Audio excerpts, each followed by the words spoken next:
Pour le Premier ministre polonais, l'afflux d'exilés originaires du Moyen-Orient à la frontière entre la Pologne et le Bélarus à l'automne et l'hiver dernier était le premier signe de la guerre à venir de la Russie contre l'Ukraine.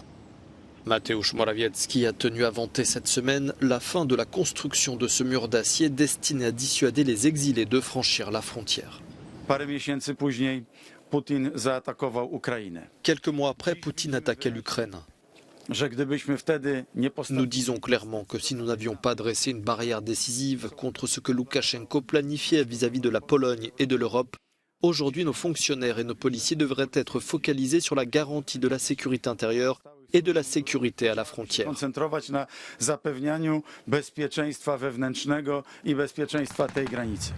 L'Occident avait accusé le régime bélarusse d'avoir orchestré avec Moscou cet afflux d'exilés, ce que Minsk dément. De son côté, Alexandre Loukachenko déclare que l'Occident est responsable de son rapprochement avec la Russie. Les sanctions insensées et illégales de l'Occident nous ont poussé à accélérer une solution dans le domaine du transport et de la logistique, l'introduction de nos propres systèmes de paiement et les règlements en monnaie nationale. Je tiens à noter que cette année, les contacts avec les dirigeants des régions russes sont devenus plus actifs et que la géographie de ces contacts s'étend.